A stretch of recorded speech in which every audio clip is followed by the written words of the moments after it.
What's up, y'all? Welcome back to another long awaited episode of Talks with Kat, featuring today an amazing actor who models, fashion mogul, boundary breaker, and of course, our first guest of 2025. We have Layton Lamel. Wow. Wow. That was a great introduction. Oh Wow. my gosh. Thank I'm you. I'm so honored. excited. We've been here for a little while, so we got to chat in a little bit. But I'm so excited to have Layton on here, not only because you're a phenomenal human being, but you're also my friend. So I feel like I get to see you in so many different lights. I get to see you in a professional light, in a friendship, and I just think that you are phenomenal. Thank you. Phenomenal. I think you're a phenomenal person too, and Thank I you. appreciate you for having me. This is amazing. Yes, of course. So we're gonna, jump right into it. I feel like you have such a strong presence. Like when you walk in a room, we know you're there. Wow. Like you have definitely a strong presence. I feel like your energy is very uplifting, and we don't really get to see that a lot. And I know you're not a New York native, so maybe that's why New Yorkers are so From Pennsylvania. yeah, Harrisburg, Pennsylvania. Gotta shout out PA. the city. Yeah, of course. 717.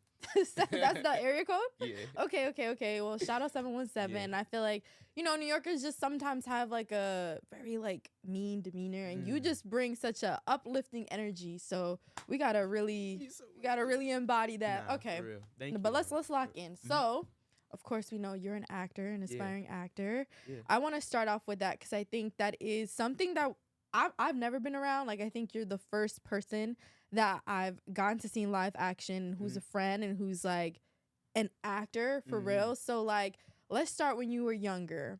I saw a little bit of you were into sports and you were, in baseball, I believe football, basketball. You seem to be an active kid. Was the creative world included in that as well as you were growing up? Well, my family is really creative, so I was picking up on a lot of, like, my grandfather.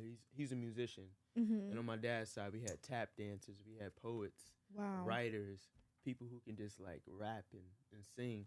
So it wasn't until later on when I started to really grow up that I realized that's what I wanted to do.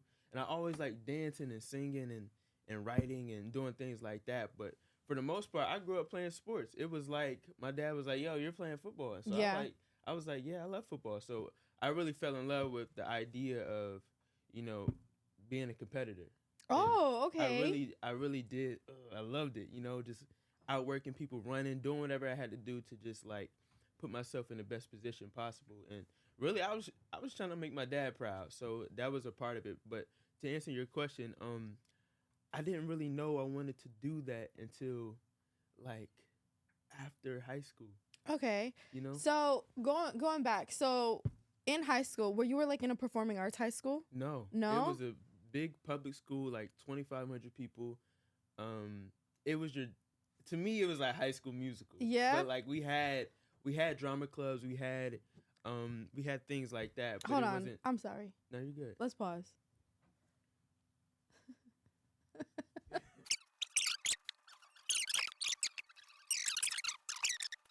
All right, we're going to lock back in.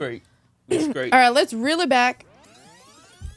All right, so performing arts. So you weren't in a performing arts high school, but you felt like it was like a High School Musical? Yeah, it was like we had the biggest pep rallies of all time, and we would just do things that were really creative, but it wasn't like a LaGuardia or anything like that. It wasn't the Fame School. It wasn't like all about acting. You go to class for the first half of the day, and the second half is like you go act. But it wasn't like that. It was like traditional. It was you had all 9 periods of the day, and you look forward to after classes because you go hang out with your homies, you go play football, you go run track, you go talk to the girls at the locker. It was like really like it was like really it was like that. It was amazing though. And what was probably like when did it click for you, like, okay, I want to be an actor. Like, this is something I want to follow through with. This is something I want to do. Like, when did that click for you? It clicked when I was in college, my first year, and I was at Indiana University of Pennsylvania. So it was in Pittsburgh area, and it was like a big party school. But I remember being in my room, my dorm, and I was just trying on clothes after clothes after clothes in the mirror, and things like that, just trying to like tap into my creativity and writing in my journal. But it was October. It was a dark night. It was a little misty. And I remember walking. Oh, get in the scene, right, y'all. I gotta get into the scene a little bit. Get in the scene, yeah. But I walked to the local theater, cinema, and I was just like, let me just go there because the Joker movie had came out 2019 by Todd Phillips and Joaquin Phoenix. Shout out to Joaquin Phoenix. One of my favorite movies, which we're gonna get into. We're gonna get into it. So like, I'm walking, and then by myself, I go there, and I'm enjoying the movie. I'm like, yo, this is fire! Like, it really inspired me, and seeing his story as like. The character that he was really embodying really made me emotional because I was like, yo, this guy he wants something, but he feels so hurt by the world. And I feel like after I left that movie, no, this is what happened. I walked back home. I called my mom. I said, yeah, I want to leave. Like, I want to go to New York City and I want to pursue my dreams in acting. And actually, I felt I was scared to ask at first my mom. Yeah. So I had to build up the courage because I was on a partial scholarship there. And so a lot of my funds were being paid for. And so I was like, yo, I gotta get out of here. Like, New York is where I'm supposed to be. And so I called her. I was like, yo, mom, like, I want to move to New York City. And she's like, what? Like, what do you mean? Like, no, like, everything's working out for you. I'm like, no, mom, I want to act. Like, you don't understand. I want to express myself. I feel like I have something to say. I always had something to say, but, like, I didn't know how to tell you. And she's just like, and I honestly, like, a tear came down my eye. I'm like, this is what I really wanted to do. And so she felt me. Like, she really felt me through the phone. And I said, mom, even if I have to do, like, some, like, small gigs or anything like that, but I got to make it to New York City. And that's when it really clicked for me. And she said, okay, just finish out the semester, and then we'll see what happens. And COVID hit anyway. So okay, so it was meant to be, yeah. COVID hit, and that gave me time to really like plan what I wanted to do. And so I used that time. I reached out to different not academies, but conservatories, and I did a lot of research on what acting schools were, probable for me. And so, long story short, maybe we can get into that later, but that's when it really clicked. Like, yo, I'm destined for that. This is what I'm made for. I had like so many different things come up. I was gonna save the Joker for later, but I want to get into that too because that is a phenomenal movie. I mean, number one, I know as a creative, it's really hard for me to. When I was tapping into like fashion, I was gonna be a forensic scientist. Wow. So Genius. having to sit there and tell my mom like, I want to be a publicist. It's like, what are you talking about? Like, so I can understand that. Like, it's really hard. I think people think creatives and they think like no money, like a whole bunch of just starving artists. So I understand where like our parents can be like, oh, like, what are you talking about? Like, no, like, what do you mean you want to be an artist? What do you mean you like you were take just about to go, like, what do you? Yeah, it definitely is challenging. So when you had that conversation with your mom, do you feel like afterwards when they started to see like you're serious, like you moved to New York, like did you feel that support? Because the support system is so important. And I've gotten to see like your family and a phenomenal, amazing family. I feel like it's like, wow. So like, awesome. Do you feel like you gain that support? Absolutely. Like, I feel the moment that she gave me the green light and the moment that I was able to, put in the effort to, find a place to stay, find a school to go act at and learn lessons, the drive and the hunger and the passion in my voice, I think that really resonated with them. And so, I mean, if you believe in yourself enough, then people will be like, "Oh shoot, he really want to do this," and so they could see it in my eyes. So it was almost undeniable. Yeah. And so that's what I do love about my family too. They're really supportive, and they understood me from that point of view. Yeah. You know what I mean? And it really gave me the confidence to say, "Oh, if they believe in me, I don't think there's nothing that can stop me." Kind of like this is kind of controversial, but like, not even. If you have God in your life and you believe in yourself, I know that there's nothing that can stop you. And so absolutely, I feel like really supported by them, and to this day. Absolutely. And even now that you mentioned God, something that I always think about too is like there's this fear of failure, and there's this fear of like not making it, and there's this fear of like not having that support. So number one is definitely needing that support. So I'm really glad that you had that. And I also want to refer to I think it's Psalms 118:6. Come on. Faith talks about faith over fear. So to anybody watching as well, if you're feeling like you're a creative and starting in this field like Layton or myself, and you're having trouble, like put your faith in God to trust your creative process, because it's bound for you and you're bound for greatness. Right. I just had to put that out there because I can understand like being in a space wanting to be a creative and not knowing what to do. So let's fast forward a little bit. You make it to New York, right? Mm-hmm. How was that experience? Like you get here, it's like me going into a new city. Even when I travel sometimes, I'm like, I don't even know what to do, like whatever. How was that? Like you get to New York, what now? Well, when I first got to New York, I was staying with my auntie Onika because she allowed me. So first in 2021, fall 2021, I had to take a fall intensive in my acting course. Okay. And so it was like 3 months. And so she let me sleep in her basement. So shout out to her. Yo, shout out to her really, and my Uncle shout Kader. out. I love you so much. You gave me an opportunity to, experience what it was like to live there. But, it was hard at first, like going to class every single day, carrying like props and suitcases to bring to class. And, you're like basically taking your skin off and revealing it to a bunch of people you don't even know.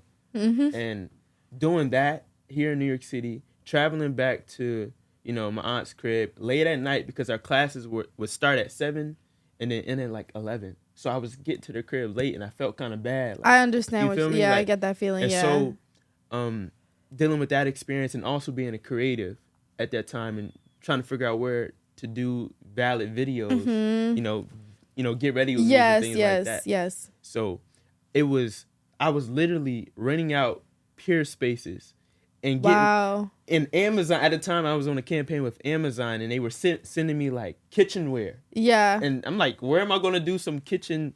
Where am I going to put this stuff? So I was renting out peer spaces, doing videos. Wow. And then after that, going back to class with all of the props that Amazon sent me while I had my acting stuff. So I had to do all of that. And I don't know how I was managing it, but I was doing it. And that really gave me a sense of what it was like to live in New York City and having all that stuff on the train and, not having the train and like dealing with that and not having enough money to, call an Uber or anything. Yeah. But that gave which me, is real, which a lot of people don't think about. People be popped, we be struggling, it be hard. Just the other day, I was like, man, what?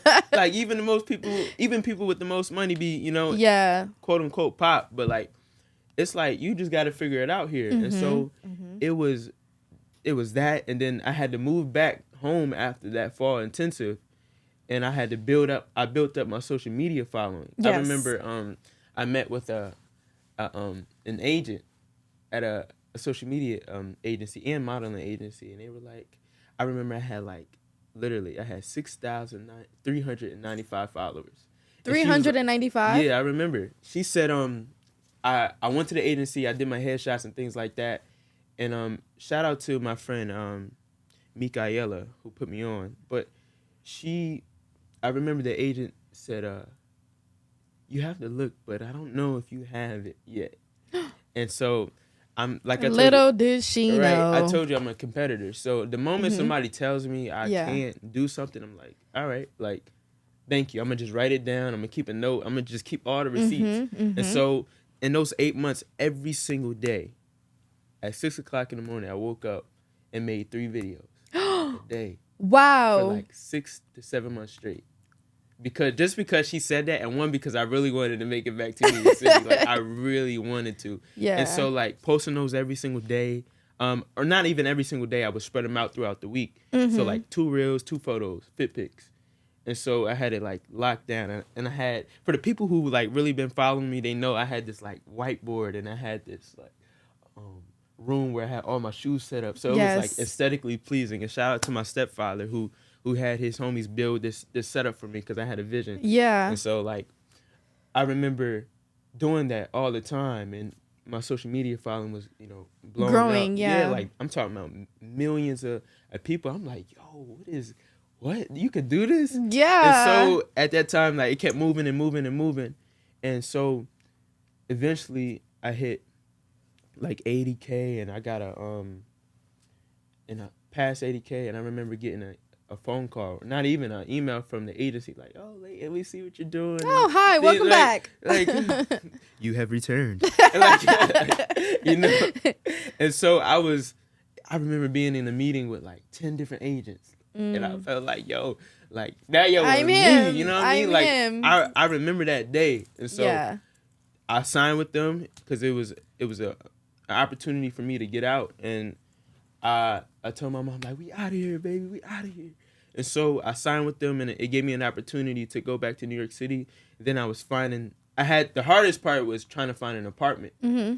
And ooh, so tough. Shit. I'm talking about going to see 6 apartments a day in New York yes, City, it's very difficult. every single day. So it worked out, but yeah, that was my journey here. The struggle was real, but the struggle is real. It is to this day. It's right now. It's a struggle, man. It's difficult. That's so amazing. But I like how you are finding, like, even when you speak about it, there's some light in that situation. I feel like it's part of your testimony. Like, this is all a part of your creative walk, and I think it's like amazing. Like, wow, people wouldn't even know this. Like, sometimes people think like people have it so easy, people get so lucky, which is the case, but sometimes people don't know, like, you was up at 6 a.m, right, and shooting, like, how many videos?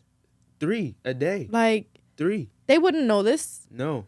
Wow. Because I don't really feel like I talk about it enough, but it really. I read something yesterday. It said, success doesn't come to you; you got to go to it. Right. And I really believe that. Yes. And I believe in, like, not even. I believe you have to study the successful people. They leave blueprints. They leave clues. And so that was something I really enjoyed doing too, like reading what these successful people say, and trying to understand their psychology. Like, what is it that makes their thing work? How can I be like that, or how can I take some of their sauce and, like, add it to myself and, like, make my own food with it, and eat my own food, and, like, figure out how to, give to the world as best as possible. But yeah, it's a real journey, and a lot of people don't talk about their failures. That's the whole thing too. That is people really don't. Oh God, like the failures, like even what I was talking about earlier. I haven't been in this space in 5 months, and I felt like a failure. I was like, damn, like the momentum is gone, like. But it happens to all of us, and I think it's important to acknowledge your failures. I wouldn't even call them failures, but your setbacks and your missed opportunities, I like to say, so that you can use those moments to be like, okay, this is how I need to lock in. This is how I need to do better. Like, this is how I can improve. So speaking on, like, missed opportunities and quote unquote failures, however you want to call them, like, how do you handle those? Because I know, as an actor, like, you have to audition and things, like, you might not get every role, you might not, all these, like, how do you handle that? How do you take that in? How do you cope with it to, like, motivate you for the next part of your journey? Well, if it's missed, it wasn't for me. Definitely, it was not for me. Clocked. So that one quote is like, rejection is just God's protection. Oh, yes. So, or if I literally do miss an opportunity, I tried. It's already in the past. Just keep moving forward, bro. So it's realizing if it's for me, it'll happen. Yeah. Try not to think about it too much. And my grandfather would always say to me, do your best in everything you put your mind to, or you put your name next to. So I really look at it like, what's for me is for me, and if I want it, it'll happen. Absolutely. So I try not to think about it too much, and just keep going. That's my motive right now. Just keep going and attack every opportunity, though. Yeah. You miss 100% of the shots you don't take. So yes. Right now, 2025, I'm shooting at everything. Y'all heard that? You feel me? I don't know if they heard you. I'm shooting at everything. Yeah. Everything. Very much so. So speaking of, like, shooting your shot and just, like, being in that space, I got to see you live recently. Yeah. I'm going to throw in some clips and stuff. Hey, hi, I'm Tommy. I'm Valentino, but everyone calls me Val. I was just sitting there like, that's my friend. Wow. Like, I was just in the crowd, like, that is my friend. I was so happy to see you. Like, I don't know, it just was like a surreal experience. But it was also so weird for me to see you as somebody else. I was like, wait, that's Layton, but it's not Layton. Like, that's somebody else. So, like, we talked about, like, missed opportunities, but let's also talk about the opportunities that you have gotten, which that was an opportunity. That was your first live, you know. My New York City stage debut. Yeah, like, wow. So I already heard a little bit about that process, and I know it was, like, a lot. I got to hear a little bit about the actual character. You were playing a real person, too, which is insane. How was that? Like, you got the call. Like, I remember it was, like, so last minute, so hectic. You were like, I got to go back to New York. Like, how would, because it was also your birthday weekend when you got it. Like, how was that? For them, you know, for them that don't know, like, how was that? It was a blessing. I remember, so I went back to New York. I went back to Pennsylvania to see my family because my birthday was on the 25th. So I went back on the 24th. So I remember spending time with my grandparents, my Nana and Papa. And we were watching, I remember we were watching, they love to watch CNN. So, like, I was just, like, you know, trying to understand what is it that makes them. Why do they like it so much? So, right after that, I said goodbye to them. They were really happy to see me. And I go to the car, and my homie sends me, like, a text or an Instagram story. And so there was a director or a playwright, and she was looking for someone to save her show. She needed a character. Someone dropped out. So I'm like, he's like, yo, I think you should hit her up. Ask her to be a part of this. And so at first I still was kind of clueless. It happened so fast. Yeah. So I was like, yo, can I be a part of this? Like, my name's Layton, I'm an actor, And she hit me back in like 5 minutes. Boom. Wow. And then I remember she was like, she didn't even really ask no questions. I think she just maybe looked at my Instagram or something like that. And apparently there was a lot of other actors who wanted this part. And she sent me the script.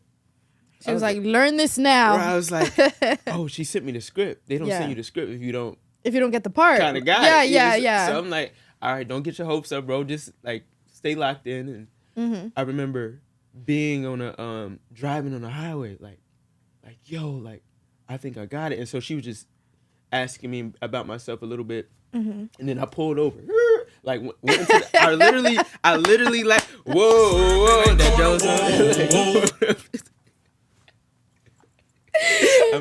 I don't even know the lyrics, but whoa. I know exactly, yeah. So, I remember being in the parking lot, and, like, I wasn't startled, but I was like, whoa, this is the moment. So I looked at the script real quick.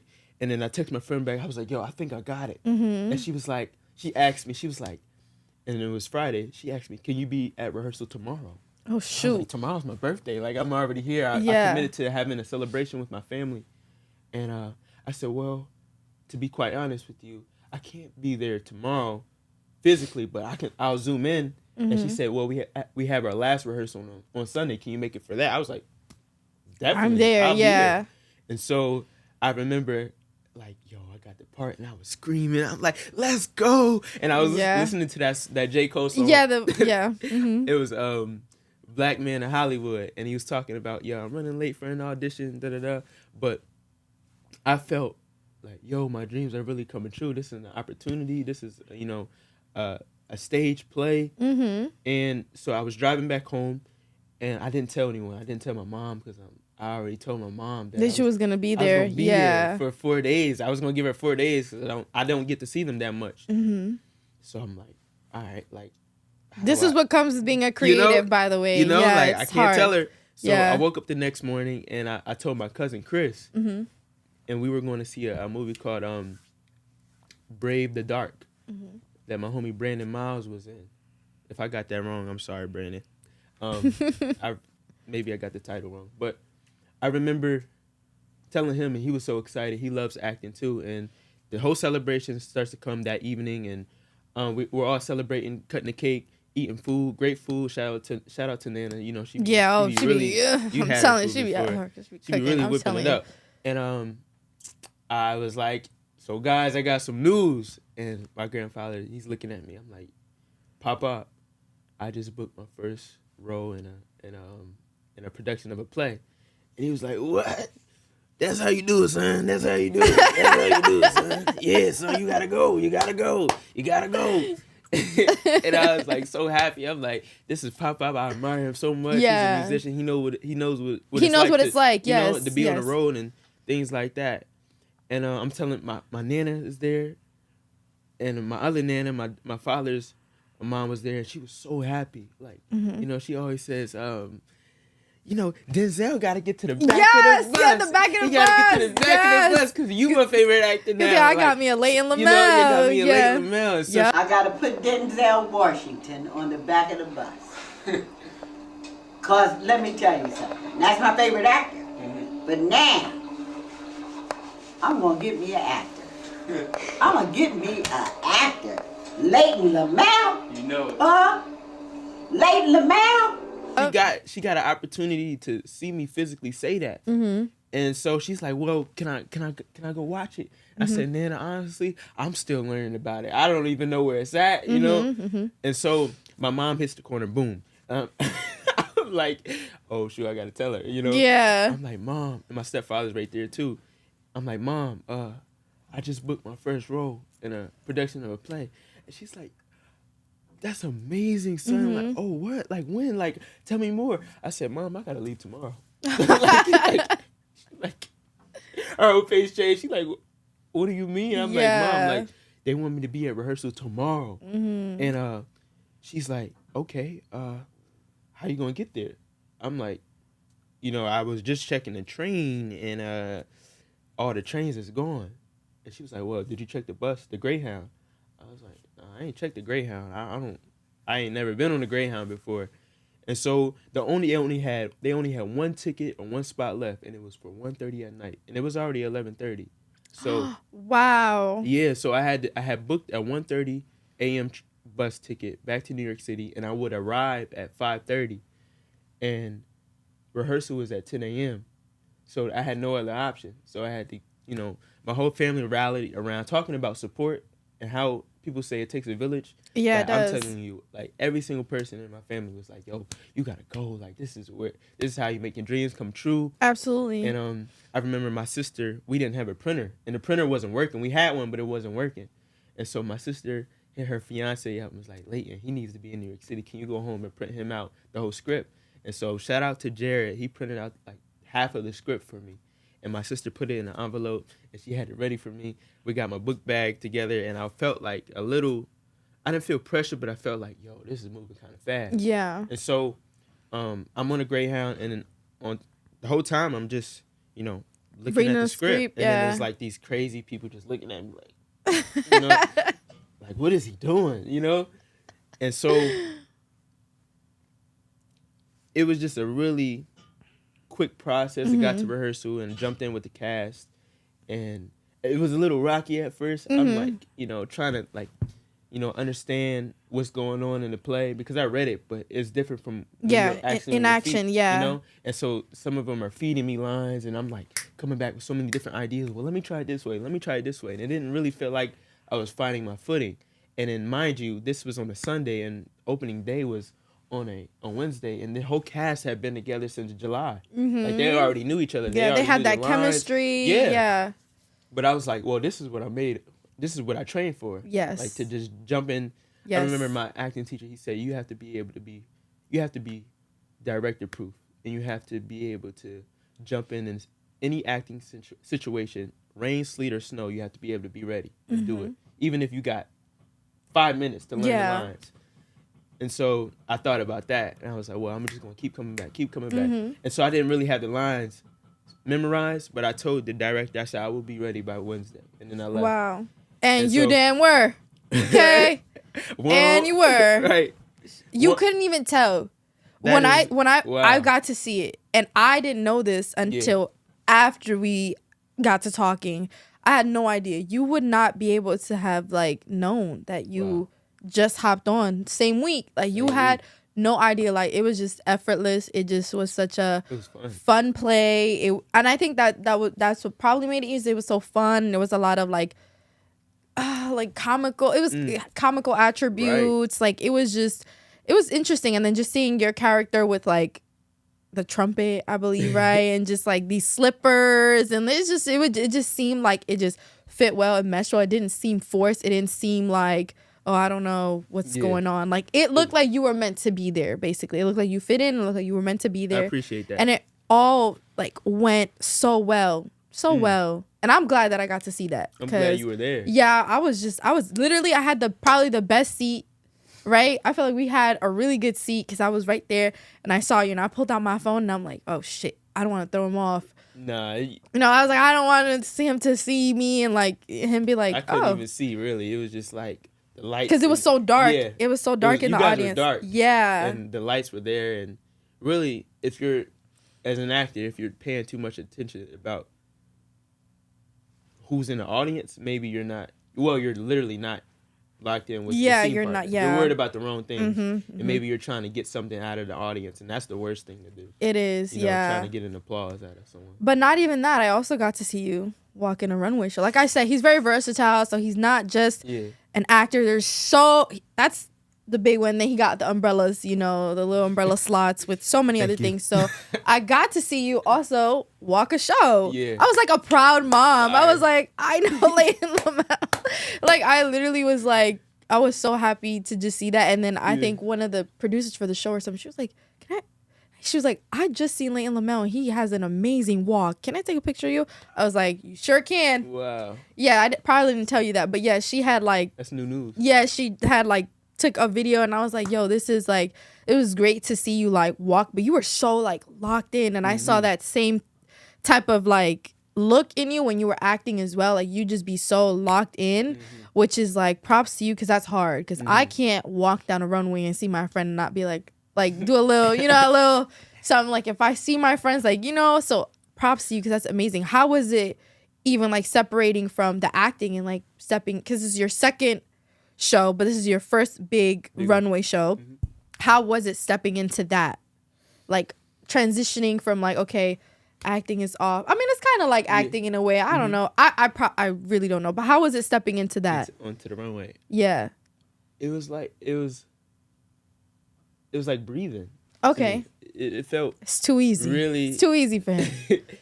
It felt, because when you think about something every single day and you imagine it, and in my head I've been there a million times. Okay. Like imagining myself on a runway. Yeah. Practicing in the hallway relentlessly, like over and over and over and over again. It was like, okay, maybe this is just another day at the office. Yeah. But I will say beforehand, I was really excited.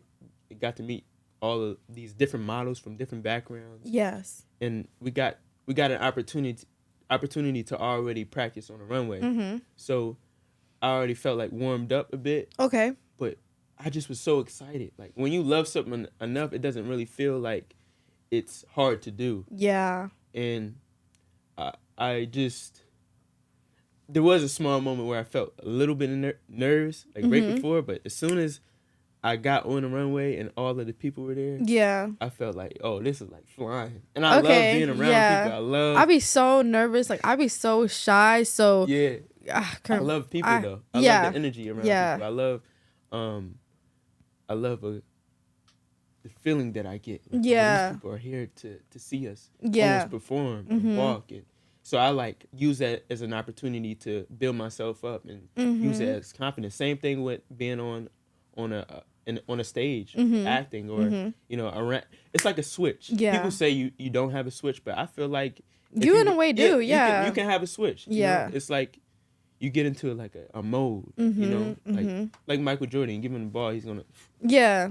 That I definitely see that. I feel like that's me too sometimes, like depending where I'm at, I'm like, okay, I gotta be this kind of way, or I gotta do this. But like now, it's like not everybody can, you know, talk to you or, you know, present themselves in a way where they can actually have a real conversation instead of saying like, you know, one word questions or answers. Yeah, like that's true. I be in a room sometimes and I'll be like, I'm not gonna talk to anybody. But like you come on here, we're gonna chat. Like, you know what I'm saying? So it definitely getting in that mode. I do want to change things up a little bit. I got some questions I want to ask. Some movie questions, of course. So, you ready? Okay. If you could watch one movie for the rest of your life, just one. Just one. Which one would it be? Ooh. Am I at home or am I in a theater? Ooh, okay. Okay, maybe we should do both. If you're in a theater and if you're at home. Because those are two different feelings. Yeah. We gonna get to it. This is gonna tell y'all. I love movies, y'all. I do love too. movies so much. You wouldn't even believe it. I love to watch movies I'm and sure you shows. do. Like, I'm heavy. But Not heavy. I'm heavy on. To give you the movies. simple answer, if I'm in a movie theater, Okay. I'm watching, and if you give me the best, IMAX 70 millimeter, Okay. I'm going with Interstellar. Okay. By Christopher Nolan. Okay. I'm going there. Okay. That movie really moved me, and That was one of your favorites, yeah, right? that was one of my favorites, and I was definitely crying when the lights came up. So Okay. But if I'm at home, a movie that I could watch all the time. That's a great question. I'd say, ooh, That's hard. I'm going Shoot. Dune Part 2. Really? Yeah. Okay, that was also one of your favorites. That was also one. Yeah. I can also do a Denzel movie too. Maybe like Malcolm X. Okay. Yeah. I know that was also one of your favorites. Yeah. There's so many movies. There are so many. Okay, I can't even get into it. I gotta move on to the next question. Okay. Who do you feel like is the best actor of all time? Wow. Like, who's someone you're like, you set the foundation. Like, you really did that. Well, I'm going Denzel Washington. Easy. Easy? But I do have some actors that I really admire. And to me, it changes. Like, I'll be watching someone's whole filmography for a while, and then I'll go to the next one. But Denzel Washington, his name was, like, already in my DNA. You know how a kid just knows they go through a Michael Jackson phase? Yeah, yes. I go through, my life was Denzel Washington, like, yeah. even in the black community, if someone has a smooth walk, they say, oh, you got that Denzel walk. So I already knew who he was before I even watched one of his movies. So it's Denzel Washington who set the foundation. And I mean, he was voted the greatest actor of the 21st century anyway. So it kind of speaks for itself, right? Yeah, he's like that. Yeah. I mean, you talk about a heavy hitter. Yeah. Broadway and film actor. Come on, bro. Like, if you could sit with him and ask him one question, what would you ask him? He's a tough guy. He's a tough guy to ask questions about. But, like, based off his other interviews, I would really just talk to him about, I wouldn't talk to him about the process. I wouldn't even really want to talk to him about acting. I think I'd talk to him really about, maybe his upbringing and his faith. I would talk to him about something that we can really relate to. I feel like he gets asked questions about his acting all 24/7 of the day. Too much. Yeah. And so I would talk to him about, I would talk to him about, what is it like to be, how do you as a Christian man, reinforce your boundaries in this Hollywood entertainment world? How do you keep yourself grounded in this world of entertainment? Knowing that is hard. You know what I mean? Yeah. So I would ask, if there was any piece of advice, I would ask him something like that, how to be a Christian man, or how to just be a solid man, rising. Are y'all listening? Like, are they listening? Y'all listening? Y'all listening? But it would be something like that, to keep myself grounded and make sure that I'm never thinking of myself too much than I should. That is so crazy that you mentioned that, because that's literally my next question is, like, being in an industry, even playing roles that you have to sometimes be someone else and you have to do certain things that you obviously might not do in your actual life. Like, how do you plan on balancing that? Let's say, Denzel, you're going to talk with Denzel one day. You're definitely going to get to have that conversation. But let's say right now, as you're emerging, like, how are you planning on doing that? Because I know that's hard. Even me being in the fashion industry and having to be at certain events, I'm like, God, like, this is going to tempt me out. It's hard. Right. It is a hard thing to do. But I think just reminding myself of my core values and, my ethics for myself, and, like, literally going back to, because I like to write things down, reminding myself of where I come from, who it is I'm doing things for, and most importantly, my why. And so if I can remember those things and stay grounded that way, and like I talked to you earlier about, who are the people that I admire and what are the clues that they left behind for me. So, like, finding those clues and kind of like almost mirroring what they've done. Yeah. And shoot, ask ChatGPT. At this point, yeah. Nah, but I would say honoring who it is that I was before even I had the slightest bit of exposure. But because I feel like sometimes being in a spotlight, it changes people. I see a lot of kid actors, they're so like innocent and stuff, and then they're in this industry and then they're like, they change. It's like, whoa, what happened? But we don't know what it's like being in their shoes and being in the spotlight and being surrounded by so many different things. Like, it can really tempt you, it can really change you. So it can really change it good that you even want to ask these questions to these people in these fields, because that just goes to show like your why. It speaks for itself just with that question alone. So that's fantastic question. I do want to take it back a little bit because I love the Joker movie. I do. 2019. Back up again. Oh, I would never forget. I gotta tell you something. I was taking a journalism class in college, and we had to basically like analyze one of our films, a film, and then that just came out. Was my freshman year. I printed out the whole script, read the whole script, and just wrote this whole like thesis on it. And I kind of found myself empathizing with the Joker and kind of found myself like, damn, I actually feel bad for him. Like, who cares about Batman? Like, you know what I'm saying? Not like that, but I was just kind of like, damn, like I can empathize with him. There was so much that like he had gone through that people don't know. So it's like, I just want to hear, what's your take on that movie? Because I love that film. Gosh. Wow. First thing I want to say is that's how you know it was a great movie, if you can see yourself in a character. Because we don't go to movie theaters, we don't go to plays to see something else. We go to see ourselves in a character. And so for you to say that, it really is meaningful to me. But I'd say for Arthur Fleck, he was someone who really just wanted love. Really, just was trying to understand how to get his footing in the world. He was almost. I'm sorry, I don't mean to cut you off. I like that you said his name because that's who he is. The Joker is like after, so I like that. Yeah, but that is. Yeah. I'm glad you picked it up. No, too. Yep. I'm here. We here. Yeah, we here. But Arthur Fleck, it was almost as if he was a baby trying to get his footing in the world and trying to find out how to walk. And everyone is just, kicking him while he's down or while he's small. And so I think most humans, we have we know what that's like for, whether you're in a new school and you're trying to figure out, like, you want to meet people. And you want to make friends and you want to just be accepted. And I felt like him on an adult level, it was even more relatable.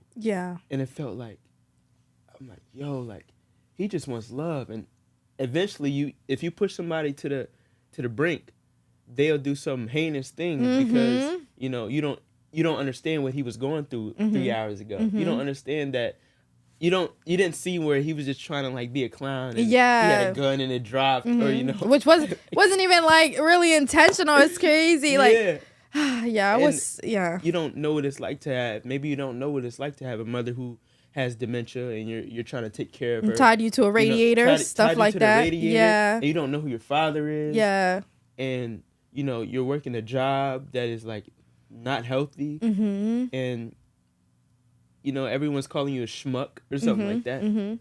But it really was meaningful to me because even outside of the acting, like how Todd Phillips, how it looked, how the cinematography was insane. Dark. It was just so beautiful. And that really that opened my mind up to what can happen. Because most people we think of ourselves as generally good, but we do have some villainous parts to us, like some dark things. And I was like, man, if I can play that, I can tap in. Man, if I can just let it out. Because there is some things that I just want to, you want to like hit somebody over the head with a board or something like that because you're like, absolutely, you're angry. You got some things to be angry about. And so I was like, I think about acting and I think about this movie I like to think about it like, as an actor, you get to play 1,000 characters in a lifetime. You get to be all of these people, and you get to live this life. And yeah, I don't do this in my regular life, but I get an opportunity to yell. I get an opportunity to cry. I get an opportunity to feel things. Wow. Are you kidding me? Yeah. Of course I would want to do this. Yeah. You know? As a man, as a black man, you don't get an opportunity in life to be like, I feel this way. Yes. You know? Yes. I feel hurt. But when you show up to work, you got all of the permission in the world to act a fool. To act a whole fool. And I saw that in Joaquin Phoenix playing the character Arthur Fleck. Like, he completely changed who he was. Yes. Even down to the weight. Oh my goodness. I was like, that's not him. That's not him. This is someone totally different. Do you feel like you see yourself doing that? Absolutely. Like, I can see you doing that. Like, I just even hearing you speak about it right now, like, it's just like, wow, like, I go all the way. I don't even know how you would lock in to that. Because when I was watching even, what's that other one? It's like Harley Quinn and the Joker. Oh, yeah, you're talking about the one with... like, it's like, you know, all of them. Jared Leto. Yeah, Jared Leto. With Jared Leto, the kind of like the DC. Yeah, like, it was just a little different. I read something that he was in character, like, all day, every day.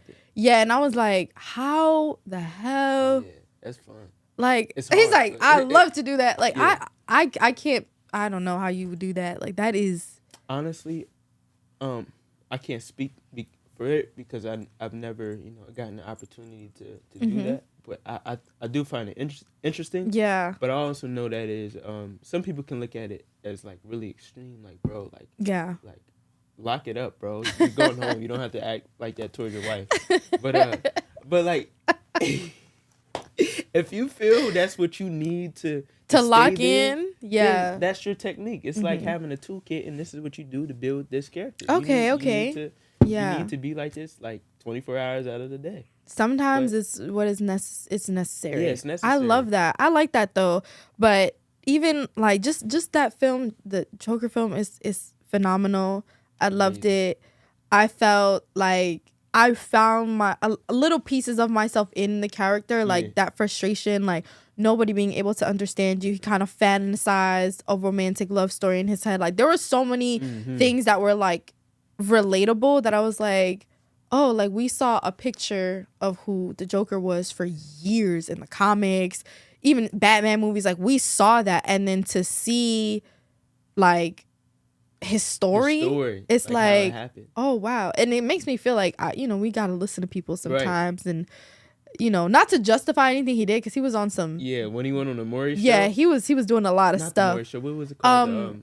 Excuse me, I said the Maury show. Who played him? It was Robert De Niro. Yeah, Robert De Niro. He's also amazing. Oh, what? He's like, when you talk about the greatest actors in the world, he's like top 3. Yeah, he's fantastic. But just seeing him like do bad shit, crazy stuff, is like, I get it. Like, I low key get it, like but justified. It's a little bit, justified. Like, it's like I get it. So it's definitely amazing to see this, and it's good to know that you would see yourself in that kind of realm, like really tapping in. Going for it. Yeah. So I heard you say method acting. So there's like different forms of like acting. Yeah. So wow. There's like method acting.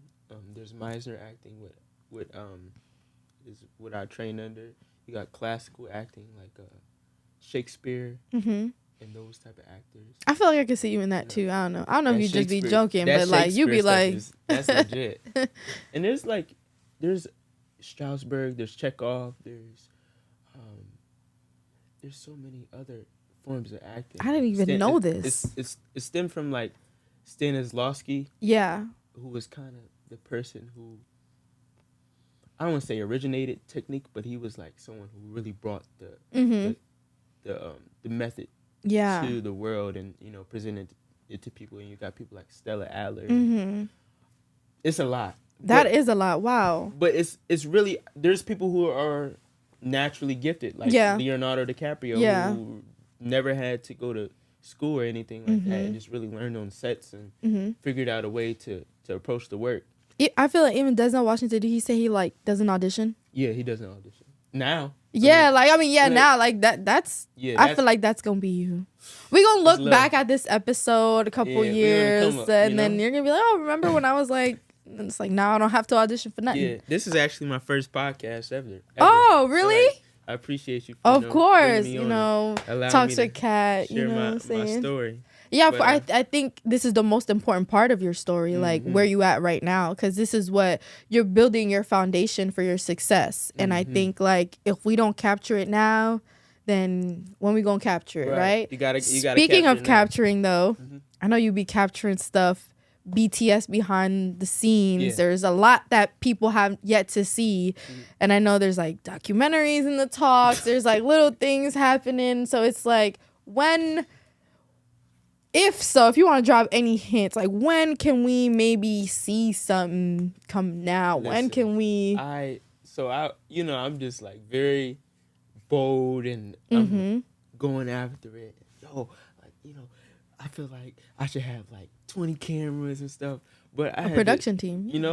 But I had to take a step back and was like, yo, bro, like, Layton, just slow down, bro. You ain't do nothing. You ain't do nothing yet, bro. You ain't who you think you is yet.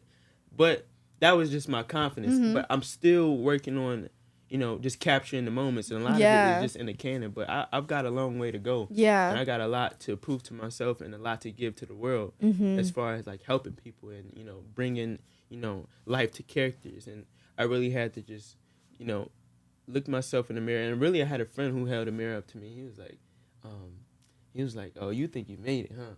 and that really humbled me. And talk about being prepared for the industry and things like that. I want to thank him because he allowed me to see myself for who I really am and not for what I think I should be. And it helped me to take a step back and say, yo, like, yeah, like you want to do a documentary in real time. That's very bold and like confident of you. But I really felt like I want to focus on, the craft. I want to focus on building myself up as an actor and as a person even before the acting, and understand that like you got a long way to go, bro. And I feel like us being young people, we feel like we should have it in a day, or like have it'd be Monday and you want so you're at A and you want Z by Sunday. Yeah.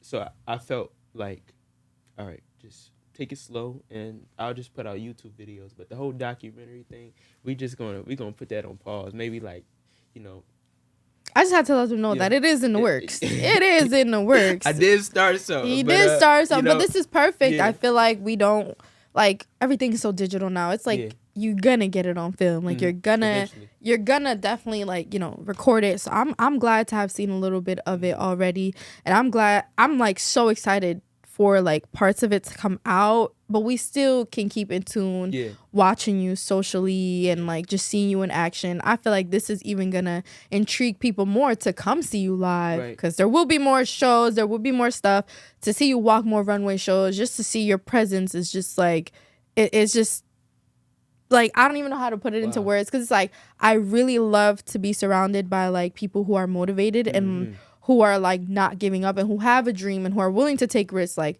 I'm leaving my hometown to go to a city that I've never been before, like haven't lived in, and I'm going for what I want. So I think it's just a blessing for me to even be a part of that, because it motivates me even more. Yeah, it motivates me even more to be in your space and to see you in action. So like, yeah, we gotta see that in the documentary, and I know that we will. Yeah, we will. But I could stay here and talk for hours about everything. There's so much more to you, but like we can't give them all the tea, right? We gotta save it for the documentary. We gotta save it. We gotta give them ourselves some room to grow. Yeah, right? we gotta build it up. But of course, before we wrap up, this is still a fashion podcast kind of thing. I love your fit. I want the breakdown. If you can give us the breakdown. Yo, so first off, I got on these.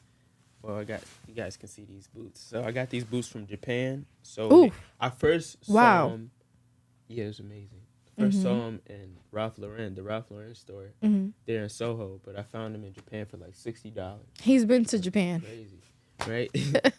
And then I got these selvage denim jeans from Uniqlo, actually. And then I just recently picked up this polo from help me pronounce this. EME Studio. EME Studios. Y'all know who it is. They know who it is. I'm sorry if I butchered your name. They know who it is. But I got that, and just keeping it simple, Yeah, you got a little tie. No, they don't do that. You feel me? They don't do that.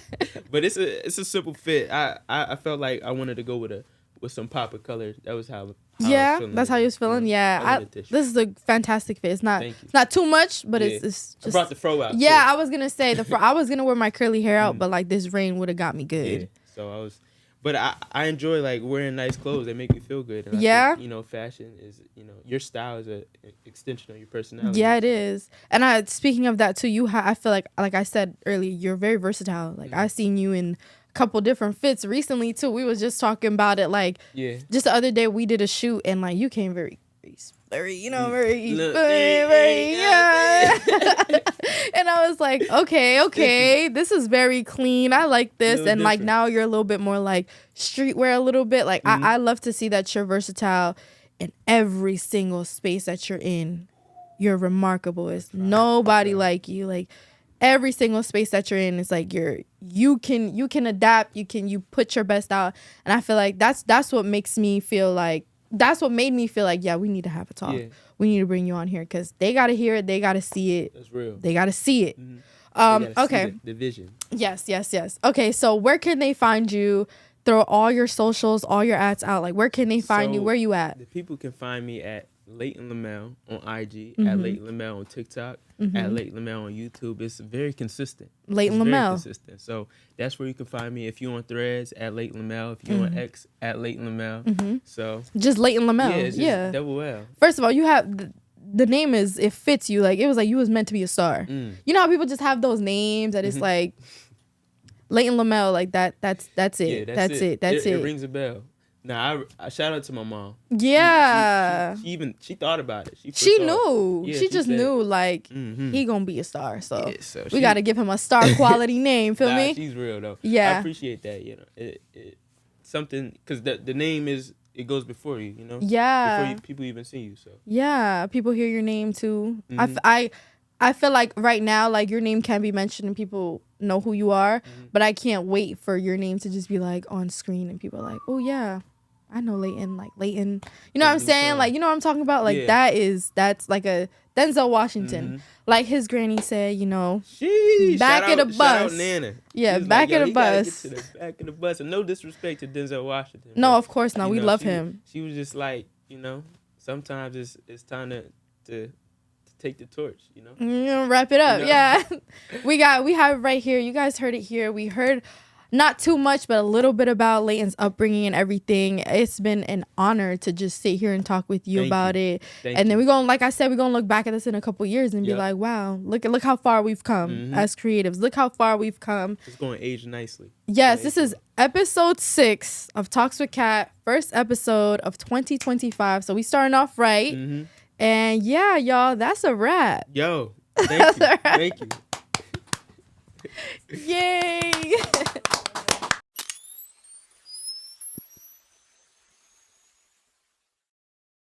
Wow. She's eating them up with fits. You look fantastic. This is my friend, y'all. This is Jen. This is my bookie, Jen. Wow. Wait, so which camera did I look at? This one's your camera. Basically, that one's mine. This is our big. Oh, we're both looking at this one. This is my bookie, Jen. She got to see it live. We got to see Layton Lamel. That was so good. Yeah? I'm so proud of you.